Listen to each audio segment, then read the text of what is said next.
Swami Srila Prabhupada ki, Srimad Bhagavad Gita ki, their most merciful Lordship Shri Arvind ki, Shri Jagannath Sri Baladeva Subhadra ki, Shri Radha Shri Baladeva ki, Shri Karnataka ki, Nitai Go Prem. All glory is to the assembled. All glory is to the assembled. All glory is to the assembled. All glory is to the Lord of Speech. And Shri Gauranga. Om Namo Bhagavate Vasudevaya. Om Namo Bhagavate Vasudevaya. Om Namo Bhagavate Vasudevaya. Om Namo Bhagavate Vasudevaya. Narayanam Namaskritya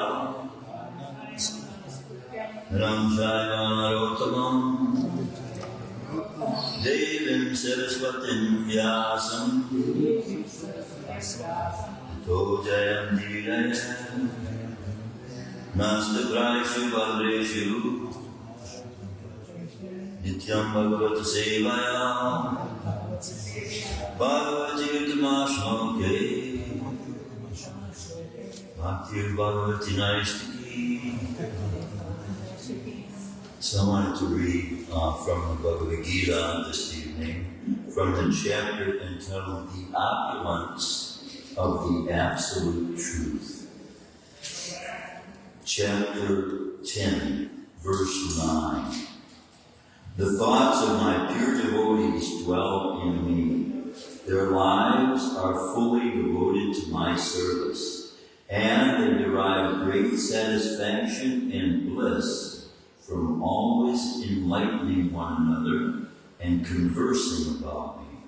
Purport by His Divine Grace of Acharya Bhaktivedanta Swami Srila Prabhupada. Pure devotees, whose characteristics are mentioned here, engage themselves fully in the transcendental loving service of the Lord. Their minds cannot be diverted from the lotus feet of Krishna. Their talks are solely on the transcendental subjects. The symptoms of the pure devotees are described in this verse specifically. Devotees of the Supreme Lord are 24 hours daily engaged in glorifying the qualities and pastimes of the Supreme Lord. Their hearts, souls are constantly submerged in Krishna, and they take pleasure in discussing them with other devotees. In the preliminary stage of devotional service, they relish the transcendental pleasure from the service itself. And in the mature stage, they are actually situated in love of God. Once situated in that transcendental position, they can relish the highest perfection which is exhibited by the Lord in His abode. Lord Chaitanya likens transcendental devotional service to the sowing of a seed in the heart of a living entity. There are innumerable living entities traveling throughout the different planets of the universe, and out of them there are a few who are fortunate enough to meet a pure devotee and get the chance to understand devotional service. This devotional service is just like a seed. And if it is sown in the heart of a living entity, and if he goes on hearing and chanting, Hare Krishna, Krishna Krishna, Hare Hare, Hare Ram, Ram Ram, Hare Hare, that seed fructifies. Just as the seed of a tree fructifies with regular watering, the spiritual plant of devotional service gradually grows and grows until it penetrates the coverings of the material universe and enters into the Brahmajyoti effulgence in the spiritual sky. In the spiritual sky also, that plant grows more and more until it reaches the highest planet, which is called Goloka Vrindavan, the supreme planet of Krishna. Ultimately, the planet takes shelter under the lotus feet of Krishna and rests there. Gradually, as the plant grows fruits and flowers, that plant of devotional service also produces fruits, and the watering process in the form of chanting and hearing goes on. This plan of devotional service is fully described in the Chaitanya Charitamrita, the Madhya Lila, chapter 19. It is explained there that when the complete plant takes shelter under the lotus feet of the Supreme Lord, one becomes fully absorbed in love of God. Then he cannot live even for a moment without being in contact with the Supreme Lord. just as a fish cannot live without water. In such a state, the devotee actually attains the transcendental qualities in contact with the Supreme Lord. The Srimad Bhagavatam is also full of such narrations about the relationship between the Supreme Lord and his devotees. Therefore, the Srimad Bhagavatam is very dear to the devotees, as stated in the Bhagavatam itself. Canto 12, chapter 13, verse 18. Srimad Bhagavatam Purnam Amalam Yad Vaishnavam Priyam.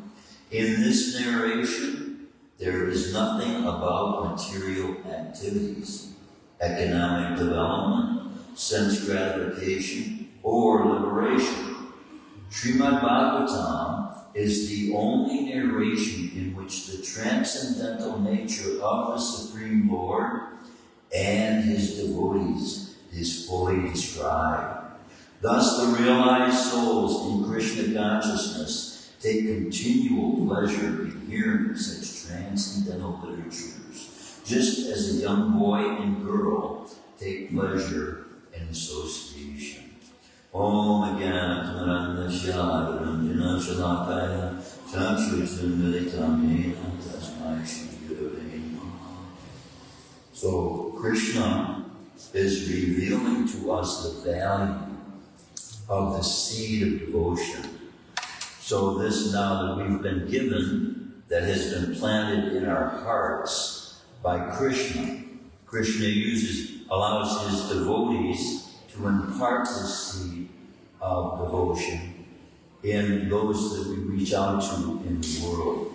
And it is our hope and prayer that everyone that we come in contact with and go out in our regular dealings through the day, that we can somehow give that gift that we have received so that they also can follow in this path and experience that blossoming of fruit that's spoken of here. This is what, when we share with one another association in these transcendental literatures, we're actually feeding the soul.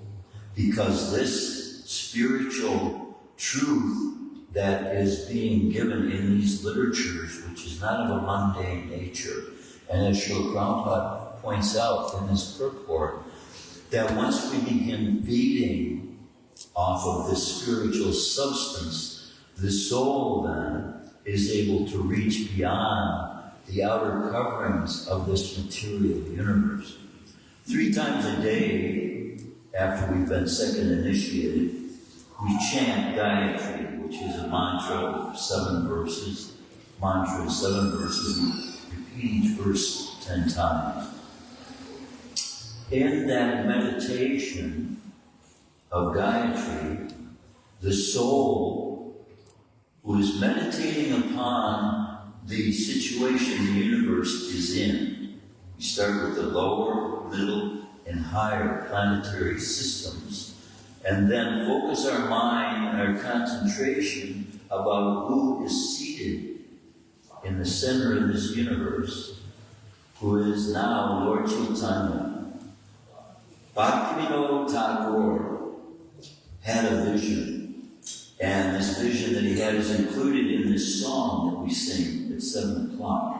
Many of you who stay here through the night will know how ecstatic that singing gets, because the nectar that's being explained there is that which we receive in this chanting. So during the morning hours that we're chanting, Hare Krishna, Krishna Krishna, Hare Hare, Hare Ram, Ram Ram, Hare Hare. We're meditating in our minds upon the form of Krishna, and in our hearts we're developing the attitude, Krishna, please help me to engage in your service. And in this manner, the soul receiving this communion with Krishna is actually then being fed. In the outer covering of this universe, there are 10 layers. Earth, water, fire, air, ether, mind, intelligence. Falls at 8. And normally, As we engage in material activities in this world, that activity that we engage in, the energy that we exert to be able to perform those functions with the intent of accumulating things in this world, adds to the outer covering of false ego that this material universe has surrounding it.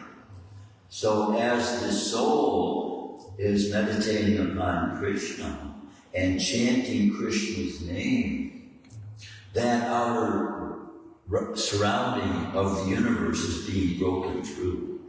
Krishna kicked a hole in the universe in the form of Vamanadev. He was a dwarf boy about 3 feet tall or so, and he asked Bali Maharaj to just take 3 steps of land. Just wanted 3 paces of land. And Bali Maharaj, in his merciful perspective towards this little boy, how could a little boy hurt me with just taking 3 steps of land? But his guru said, better watch out, this is not an ordinary boy. So he requested, against the teachings of his own spiritual master, he nevertheless gave him 3 steps of land. And when he did that, the first step that Krishna took, he expanded his body. Now, to us, being able to expand our body seems like a miraculous kind of event that we wouldn't be able to do ourselves.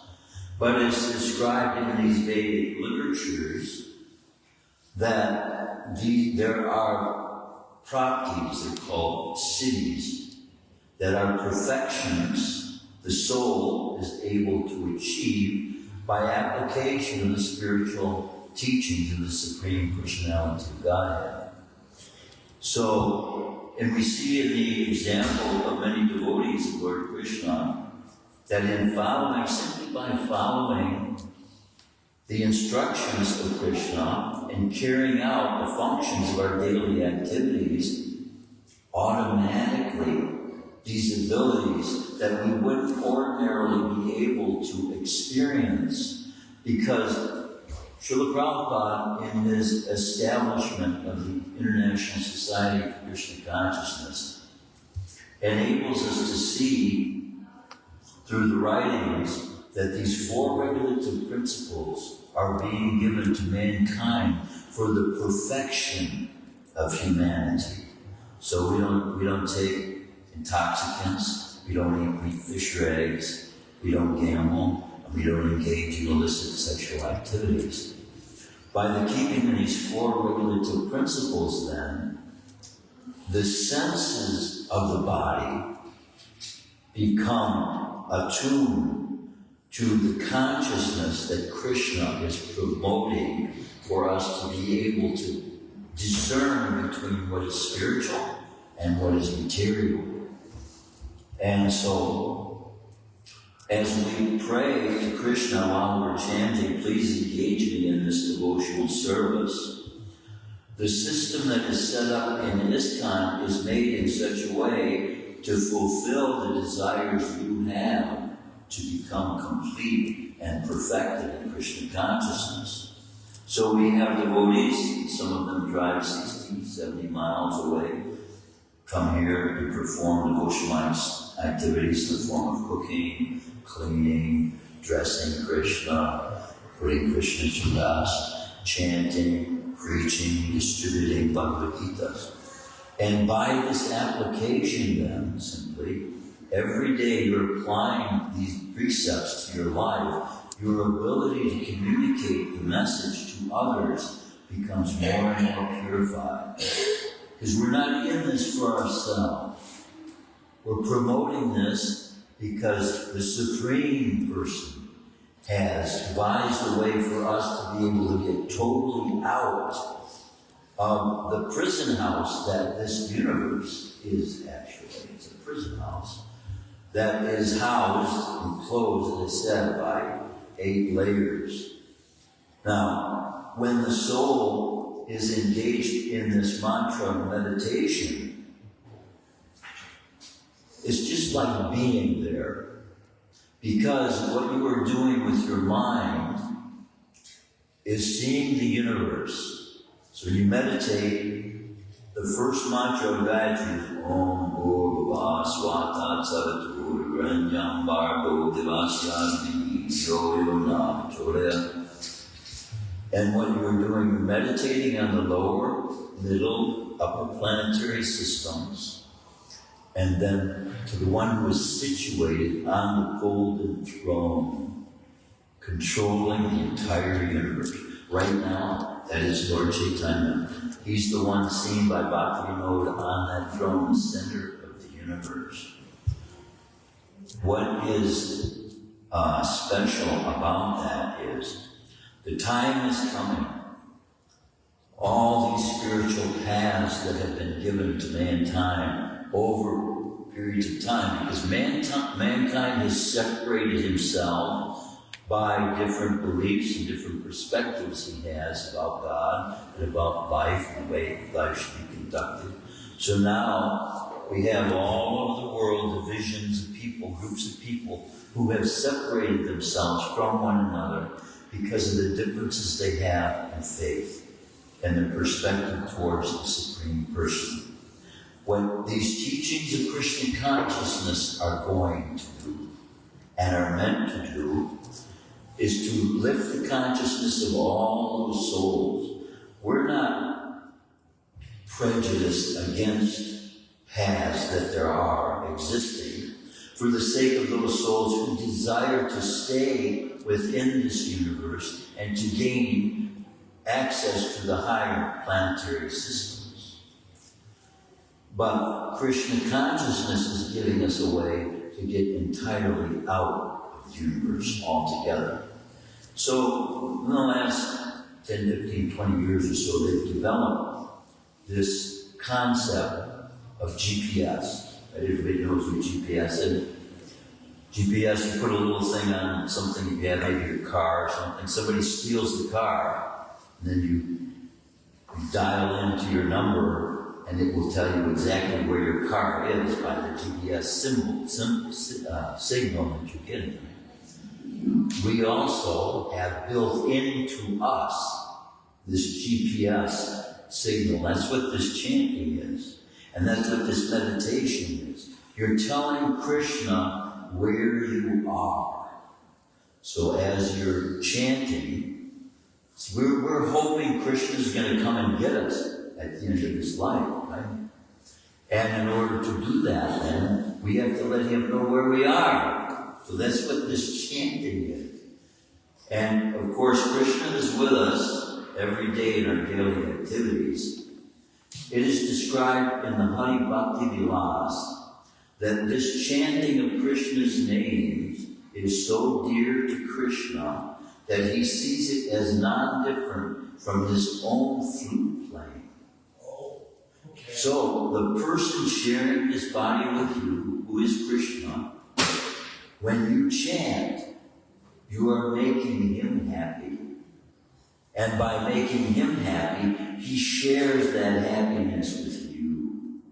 And this communion that you have with Krishna is meant to enable us to realize he has every answer for us, and he will fill our minds with those thoughts we need to carry out the activities he has as a function for us. So our minds being filled with transcendental knowledge, then we receive and understand the experience of the love of God and that consciousness which we develop. Then you already see yourself through this chanting of Gayatri. The first verse takes you out of this universe, and then you are entering into the presence of the Supreme Personality of Godhead. And that consciousness that you're experiencing, because as you know, with this imaginary process we have, we use the mind, we create inventions, we create houses, we build buildings, we do all these things with this function we have of the mind to create. But in the same sense, when we are abiding by the words Krishna, Krishna has given us, who knows what the universe is like, and we meditate upon that. So just like now, I'm seeing all the things in this room, and it's accustoming me to the place where I'm dwelling.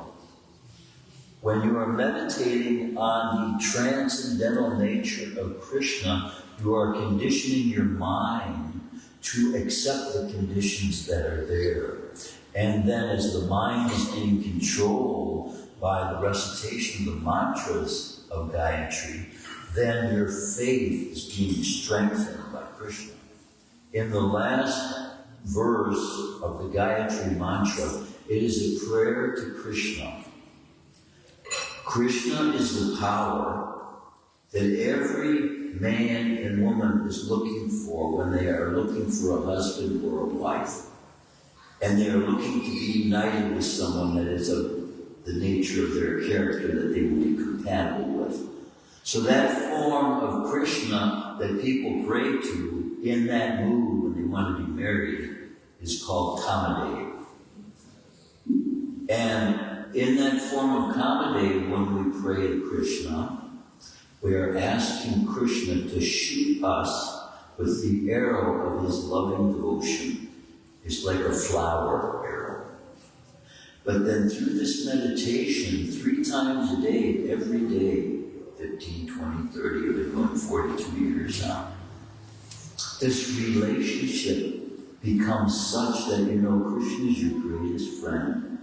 He's all-powerful. There is nothing in this world that can stop you from carrying out the devotional service that he has given you through the spiritual master as a responsibility to carry out with your normal daily activities.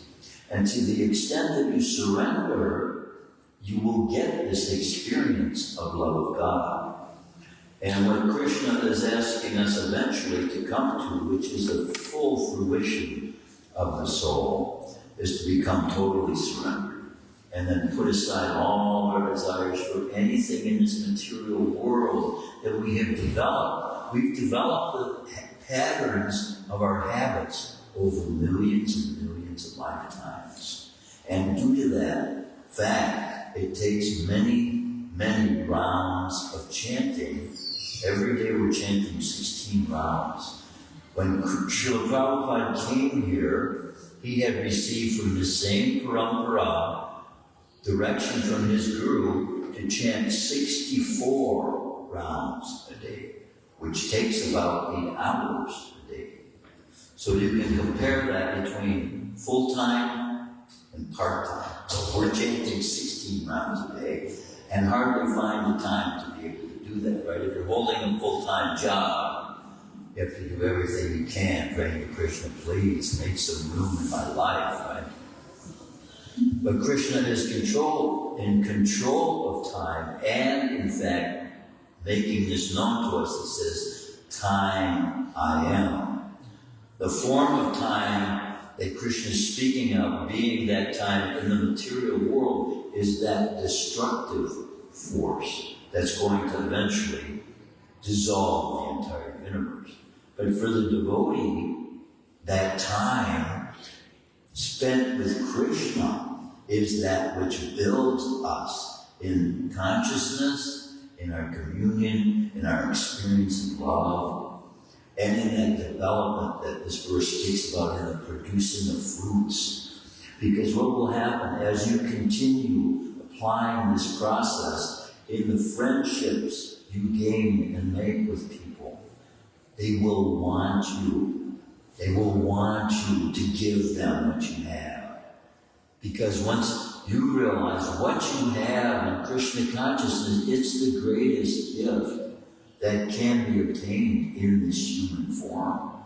And there are other forms in this universe much higher in human established principles of finding levels in the universe to dwell in, because there are heavenly planets in which living entities live for hundreds of thousands of our years in just one lifetime. But even many of those are not getting the valuable truth that we have being given to us in this Krishna consciousness movement, because this is God Himself in the form of Dvapayan Vyas. He spoke the words and His disciples wrote it down. It's not a pass down that I heard from this person, I heard from that person, but it is directly given by Krishna Himself, empowering the person that He's speaking to, Ganesh, to write exactly what He's saying. And that is why Srila Prabhupada calls this Bhagavad Gita as it is. What has happened with the Bible? There are, I think it's been said, like 60-some translations and versions of the Bible. Now, every year almost, they're making a new copy of the Bible. The Bible does not have a testimony of itself of who its author is.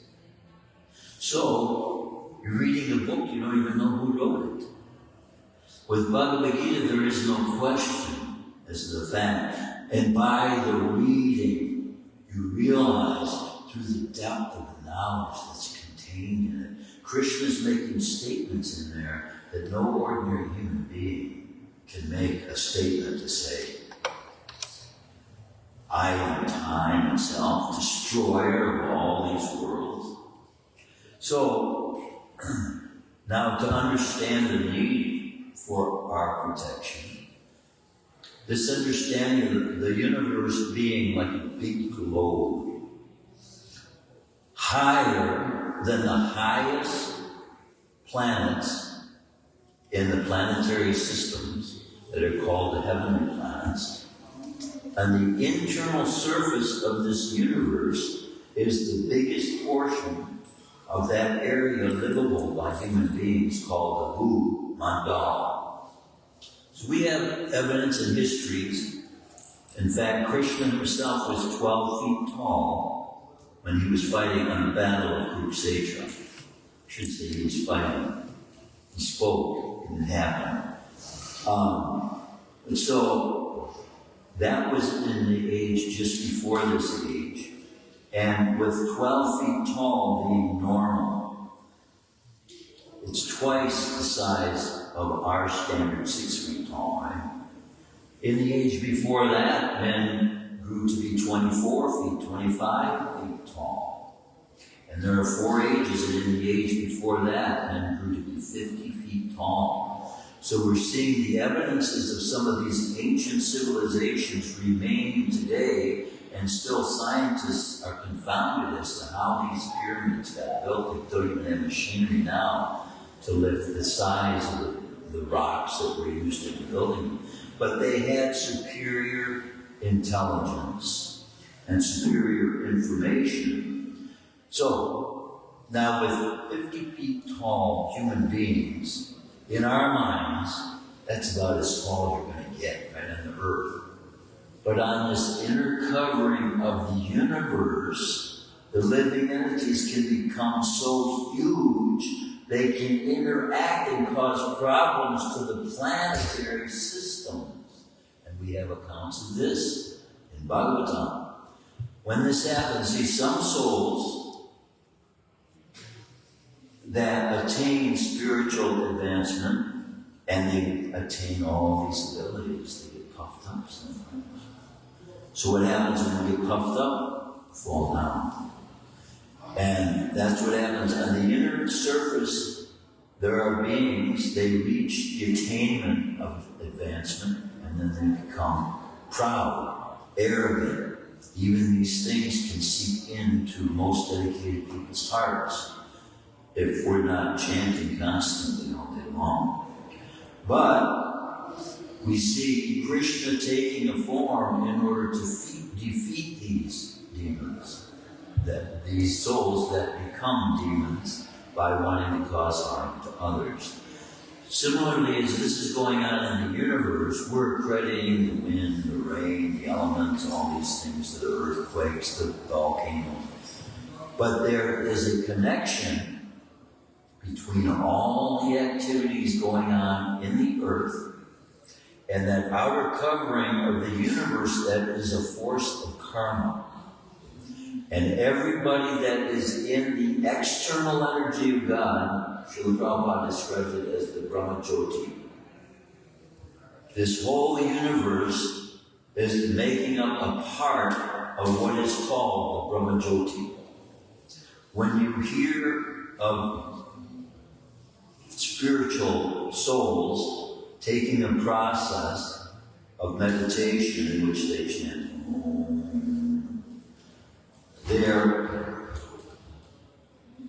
pulling, as a soul, they are entering into that place of the Brahma Jyoti that we are already in. We are in the Brahma Jyoti as part of the material universe. But what they are wanting to become, we are separate from the energy as souls. And as souls, we are superior energy to the energy moving this world, to the energy reacting in all the universe.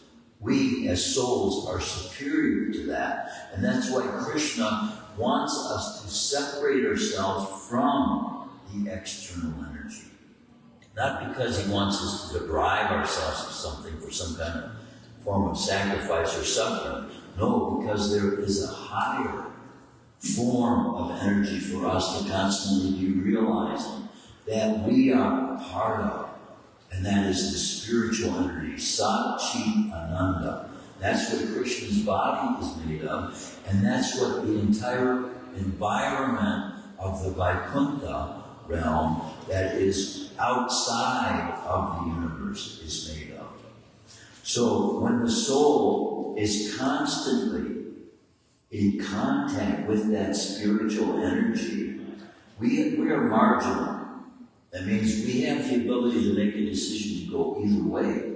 So we can choose to serve the material energy, hoping to gain some great wealth in this world, build a big kingdom, have this big bank account and all like that, and put our heart into it.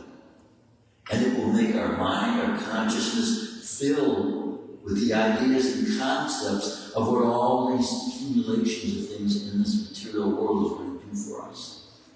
And that takes the part of what we can know of love of God, who is all-powerful, whose dwelling is made of eternal substances, the same way the soul is an eternal substance.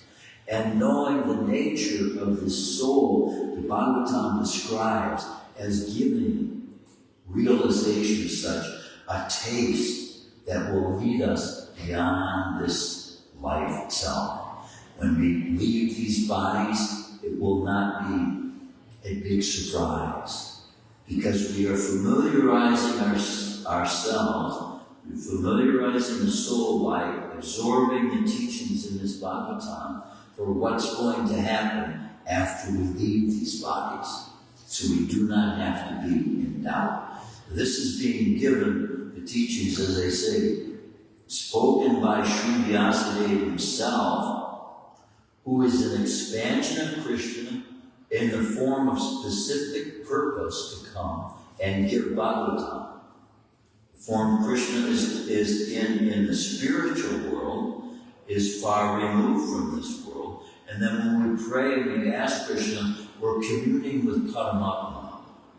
So, just like a husband and wife, they engage, they become married, and they join together, and they become one. They become a family. It's supposed to be like one. They take on the same name, and then what they produce from the union of those two bodies, being their offspring, are also expansions of their consciousness. And there's a perfect science Krishna speaks about in the Bhagavad Gita of how men and women, when they do unite for the sake of bringing children into this world, their consciousness is that it can cause the most elevated souls in this universe, because they're waiting, they want to take birth here. And why? Is because the planets they're on, even the upper, higher planetary systems they're on, are made for the reward that they are attaining because of the pious activities they have performed on lower planetary systems. And so much like we are being told by many paths, spiritual paths in the world, how to get to heaven. And there are souls that are already there that have performed those functions, and by those functions they have gained superior abilities. But there are wars going on in the heavenly planets as well, and they're fighting against demons, and this is constantly going on. This material world is a place of death. Murtyaloka, it's called, a place of death. So, we uniquely see the inside of all these spiritual paths. And with that, then we have the understanding of being able to give people another step higher from where they are. Most people don't even realize the difference between the material universe and the spiritual world. And I have read the Bible 4 or 5 times before coming to Krishna consciousness. There is nothing mentioned there to describe and make a distinction between the heavenly planets, the spiritual world, the kingdom of God, the cities of God, the temples of God. There's no distinction being made in most of these so-called spiritual literatures. So we see, and you will find in your search through the Bhagavad Gita, the inside story of all of these spiritual paths, and it will arm you with the necessary ammunition to be able to confront all the arguments you will be faced with when you take on Krishna consciousness and when you speak Krishna's name. People have formed ideas about Krishna without ever having met Krishna or ever reading anything about his accomplishments in life. And so they form ideas. This has happened with human beings amongst one another because we form ideas based on our previous experiences of our senses with contact with these material bodies and material energy. We make decisions about groups of people. We classify people by what color their skin is, or what country they were born in, not realizing that all these designations are separating us from the fulfillment of the completeness and the oneness that we should be working together. All these spiritual paths are ultimately meant, as Krishna explains in the Bhagavad Gita, to return to him. And he is giving these paths according to time and circumstance, according to the amount of spirituality that these souls can receive for the time being. Because for the most part, people don't want to spend 24 hours a day thinking about God. But they're willing to go to a job that demands you have to be there 10 hours a day, 8 hours a day, 9 hours a day, whatever you're working. Every day that he says you have to be there, you have to be there, or you will lose your ability to provide sustenance in this world. This is the way our minds think, isn't it? But Krishna says when you surrender unto him, he provides everything you lack. And whatever it is that you have superfluous that you don't need, he will remove that from you so that you can be relieved of the burdens. Everything we've accumulated in this world ends up at the end of life becoming a burden in our minds. It's troublesome. And as rich people, wealthy people live through their life, the constant nagging by their mind, your money's going to get taken. Somebody wants your money. People don't like you because of you. They like you because of how much wealth you have. These kinds of thoughts constantly are troubling the wealthy, and they can never know who is their real friend. So wealth has its upside and it has its downside. If you use wealth for the proper purpose, it can be a tremendous boon for you. And Srila Prabhupada has explained that the purpose of these literatures are so valuable and important to God himself if you even contribute 1 penny to this cause.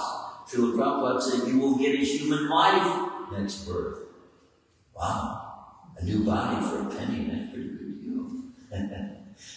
But see how important the knowledge of this is, that Krishna will allot it with that significance himself. And so a lot of the things we engage in, even in Krishna consciousness activities, we think of very little contribution to it. You might give $10 here, $10 there, help out scrubbing the floor here, or cook an offering there, which doesn't seem like a whole lot.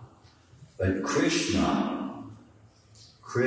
himself, the Supreme Person, even when a person enters into the temple for the first time, when they say Hare Krishna, Lord Chaitanya offers them respectful obeisances. God himself bowing down to other human beings because they have taken his name and because they know the love that they want to have developed with Krishna. And so this is what we're being given, the greatest gift this human form of life has to offer, even greater than those gifts being given to some of those in the highest planetary systems. Some of whom have even received planets. One planet in this whole universe will not even be dissolved at the end of the dissolving of the whole universe. Dhruva, we call it the North Star. Sirius, right? Well, that planet is being circumambulated by the sun, the stars, the planets, and everything else. It is a sacred planet. And it was given to Dhruva because of the activities he took part in. Even at a young age of 5, 6 years old, Dhruva was so humiliated by his mother. He wanted to climb up on his father's lap as an offering of love to experience friendship with his father. But when he approached his father, his stepmother, who was also a queen, and he was born a king's son, but by a mother who was one of the work ladies, the queen told him, you can't sit on your father's lap unless you take birth from my womb. So this so hurt him, being born with the mind of a Kshatriya. A Kshatriya Kshatriyas are those people in society that have in their hearts the desire to protect others, and so they learn the military arts.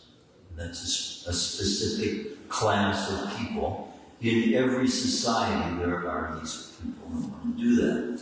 So having that kind of a heart, when Dhruva was told that by his mother-in-law, it really hurt him bad. He went crying to his mother and said to him, and asked whether it's true or not.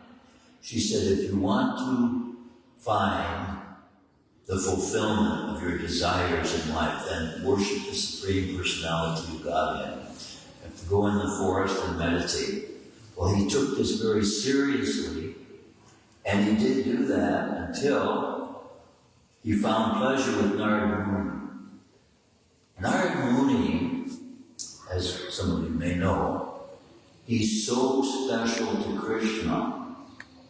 Before any planets in this universe had people on it, Narada Muni was born from the body of Brahma, the firstborn in this universe. His body is such that he doesn't require a woman to produce offspring. This is Brahma. He can produce offspring coming out of his eye, he can produce offspring coming out of his third eye, out of his ear, out of his mouth, out of his nose. So this kind of body that Brahma has was also manifest in his offspring. So he produced offspring with the same abilities he has. And this is the way that mankind first populated the universe. He did not need or require another living entity to commune with to produce offspring. As time progressed and lust entered into the universe, and lustful entities were born from the body of Brahma. And experimentation went on, and the learning of how to produce offspring in the way that we are producing offspring now was found out. And we are the result of that. But that kind of union does not bring forth those who are free from the effects of false ego. We did not have the ability to mature the same way an adult would be born out of Brahma's body. And we came out of the lowest opening in the body.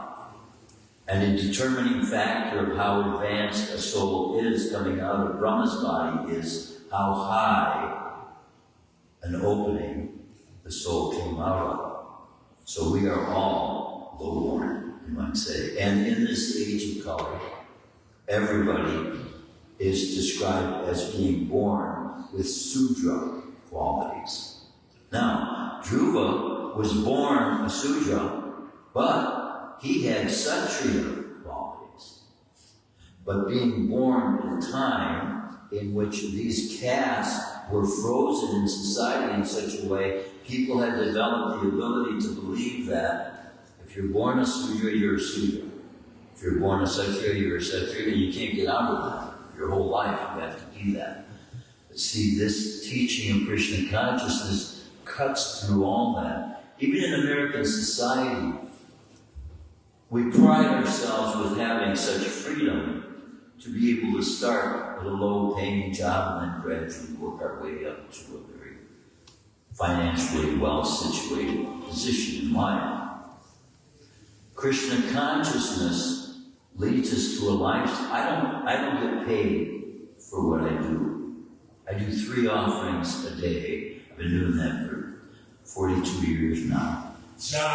But I have everything I need, and more so, because, a little bit of work that I did do when I did work at a factory and things like that, the government gives you Social Security, right?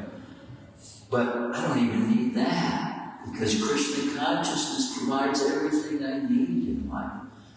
And so the system that's been set up, as Srila Prabhupada established with ISKCON, is such that devotees, people who were seeing that the system that's set up in the world is not very much conducive to spiritual life. It is very much conducive to work and hard labor. Sweat, right?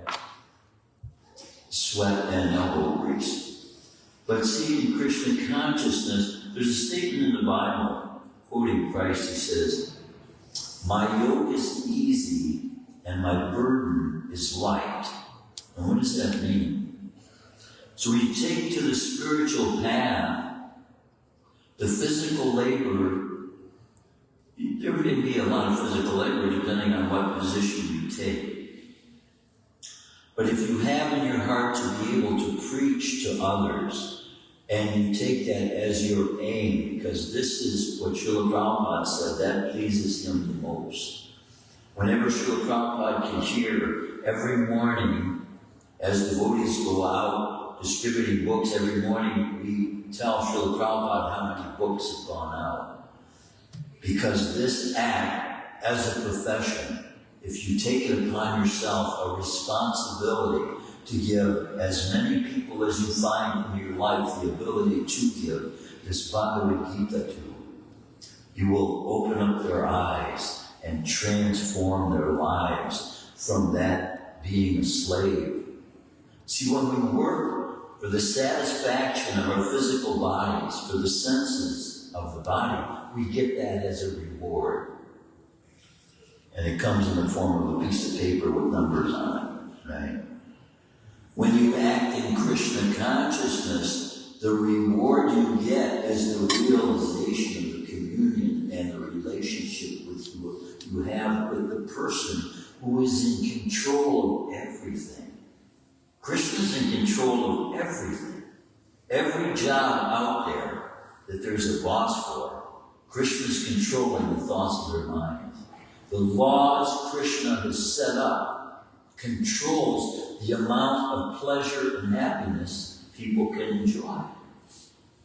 When you surrender to Krishna consciousness, that limit becomes unlimited. This term called bliss, ananda, bliss, it increases every day, every day. No more than nagging or fearfulness of death approaching, because we know that day coming is going to be the most glorious day of our existence. We're going to be able to get out of this material world where there are pain, suffering, mistakes, imperfection, into that place where there are no such things, where there is total perfection. Everything that's spoken is the substance it describes. Srila Prabhupada says, every tree in Vaikuntha can provide any kind of fruit. Here we go to one tree, maybe even it's restricted to one kind of fruit. We can graft other fruits on, but even when you pick the fruit, you don't know if it's even going to be good. They're picking fruit in somewhere 1,000 miles away on the other side of the world for us to be able to enjoy it here. So because of that, they have to pick it green. And in order to make it ripen, they have to give it the gas that it produces of itself to ripen it. And what happens in the trucks that they ripen this fruit in that's traveled 3,000 miles, it gets rotten before it gets ripe. And this is what we're calling advanced society.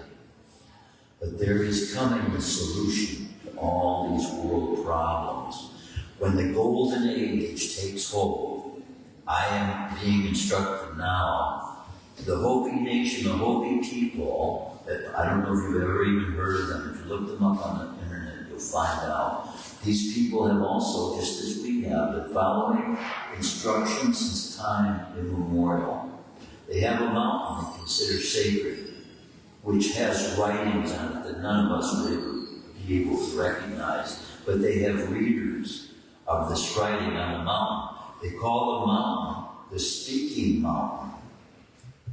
Written in this mountain is the prophetic teachings that has revealed to the Hopi people every act that has taken place, major acts that have taken place in this world for tens of thousands of years, explaining how the white race of people would come here from England, explaining how they would use boxes to pull with animals, they would pull boxes, explaining later that they would walk what's underneath the floors of the people, speaking the cars, using the oil. But the prophecy they have now that they are saying is going to happen this year, I've been preaching this for the last 50 years or so. There is much concern and worry by many scientists who are observing the North and South poles, and they're seeing continual collapse of these huge icebergs that are there. This is all prophesied in the Hopi people, that this is the year it's going to happen. When I went to visit the people in Olarabi, the Hopi people, this was in 1978 or so, 79. They were visited by Mayan, Incan, and Aztec people. 3 people came representing those cultures.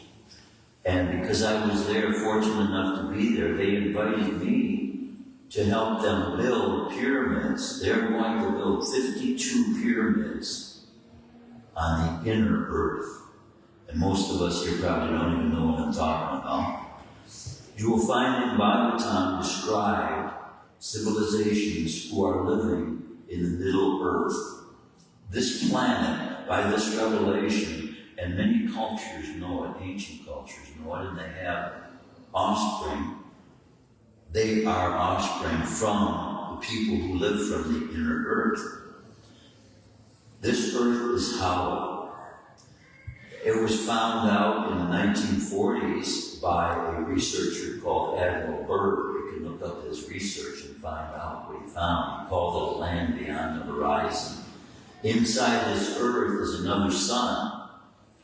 inside this earth is a perfect, somewhat as perfect as you're going to get in this material universe, atmosphere, and there are giants and all these ancient forms of life that were previously on this external surface are being preserved on the internal surface. There are 11 races of people. Now, when I say race of people, I'm not talking about different colored skin. I'm talking about snake people. There are people, human beings, forms of which we have no idea about. They're finding some of these, when they put these cameras out in the wild, they're finding evidence of these human forms that our civilization never even thought existed. But what will happen at the melting of these caps, because when the Earth's axis is straightened, it doesn't necessarily have to go all the way 90 degrees.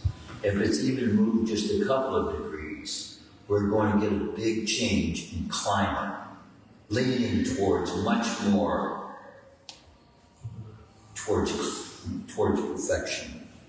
Because at one time, when this planet was a heavenly planet, and we have record of this, visitors from other planets came here to visit, like a vacation. And they were observing pastimes 450 years ago, 540 years ago. 540 years ago, when Lord Chaitanya was here, we have a count of visitors from other planets observing the pastimes of Lord Chaitanya. It is my belief that this is going to become commonplace again. Because once the openings are opened, those civilizations that were previously blocked from the ice caps, they will now have easy access. And we as well will have easy access. There's one thing we have to be prepared for when this time is coming. This is called the Golden Age. It's going to manifest in time. I didn't know whether it would manifest for 100 years, but they're telling me it's coming this year. When they melt, and I suspect probably at the same time, because when the axis, they'll both be equally close to the sun. There will be water flooding for 20 miles on every continent on the planet. So now, I've known this for like 50 years now, and I put it back in my mind. I didn't say much during classes because I was told initially by my guru, who later fell down. I came to find out it wasn't really rude. He believed it was just something to poo-poo because these people, they eat meat and all this other stuff.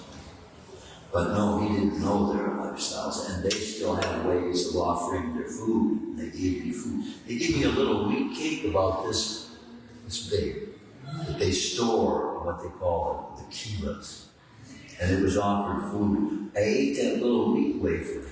The energy it provided, I could feel 3 days later. Oh, yeah.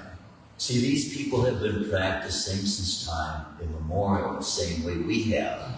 Mayan, Incan, and Aztec cultures also, many of them responsible for these ancient pyramids, that they have superior knowledge of how these are used to keep the earth in balance. And how when the earth was submerged, we have description, the earth was submerged beneath the causal ocean. And it doesn't even say what the axis was at that time, but we can only imagine if this earth, this whole planet, was moved totally and submerged halfway into the causal ocean at the bottom of this universe. So what changes the planet in making it a heavenly planet or a hellish planet that even can get submerged and even affected for the rest of its future and its axis turned out? What causes that is sinful activity.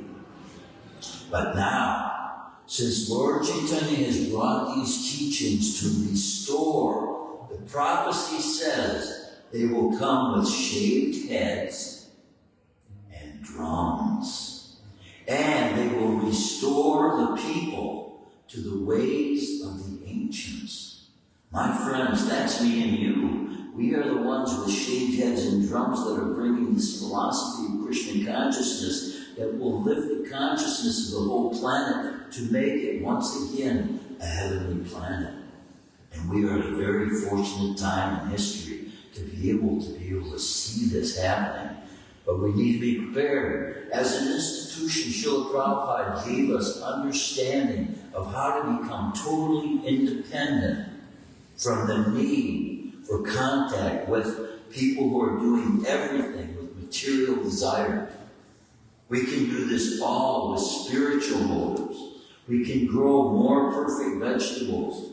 We can have more perfect relationships as human beings with one another by simply applying these precepts and working with one another as a whole to unite every spiritual path and give them the knowledge they need to see us without prejudice that they have. See, even the fact that we are naming different cultures racially, we are saying that these are different races, automatically puts us in a mindset of bias and racism, when these designations actually shouldn't even be there. When we look at a bee or a bird or an elephant or donkey, whatever it is we're looking at, if we have equal vision, Krishna explains for us to be able to have equal vision. We know that the life force that is giving every single living entity the ability to perform functions in this world, to continue its existence, every form of life there is enacting itself by the fact that it is a soul that is inhabiting that body that Krishna explains pervades the entire body. When they take DNA from the blood, from your blood, it's in every single cell. And that DNA is a manifestation in these bodies of our history. And everything we've accumulated is racking up in our histories on that soul as a record. So as we build up spiritual consciousness, then we are more revealing the real us, what we really are made of. And as we put down all the luggage and the baggage we've had from our experience with the material world, holding in our minds values of things that really have no value, and we replace that with eternal spiritual energy by meditation, by constant prayer, by constant communion with one another, sharing the eternal truths, we become strong, and that eternal substance that we are, we become realized of, and we start to taste the reality of bliss, of ecstasy. You no longer have to fear anything once you surrender to Krishna, because he's in control of everything. You can put down fear itself. Like the famous president once said, the greatest fear is of fear itself. So we have to be fearless. Go out into this world, and you've got the greatest gift to give everyone simply by the words of your mouth. You can implant these seeds of faith in the hearts of everyone you come in contact with, and by the time you leave this body, there will be hundreds and hundreds of souls that you've impressed upon with the planting of seed in their heart that you will give eternal life to. Just like bringing to life someone that has been dead. You have the ability through the truth of Krishna's name to give life to all these people who are wandering through the world, wondering what to do with themselves. I'm going to end it right there. There's been a feast prepared for everyone with loving devotion in their hearts. And we hope that you will enjoy this every week and come and feel part of the family here. Anybody have any questions, any comments, any realizations you'd like to share with us?